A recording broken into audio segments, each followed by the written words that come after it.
Usta kежі қызметті. Бензопила туралы бир аз маалымат. Отундарды кесип бүттүңүз, сезон бүттү деп туруп, бензопиланы апарып сарайга жөн эле коюп койбоңуз. Ал үчүн кийинки шарттарды кылышыңыздар керек.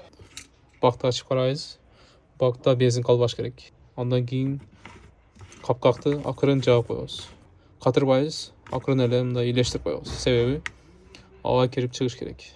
Эгер бензин калып кетсе, карбюратордагы шлангаларды жеп коет.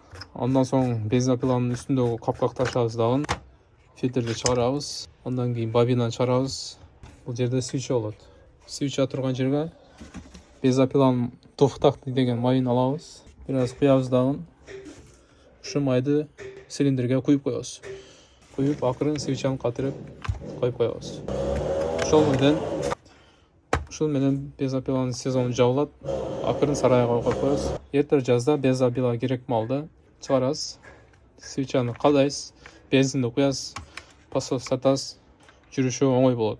Ал эми жөн эле коюп койсоңуз, бензин карбюраторду жеп коет. Эгер маалымат пайдалуу болгон болсо, лайк, каналга катталып, бөлүшүп коюңуздар. Дагы көбүрөөк видеолор чыгарабыз.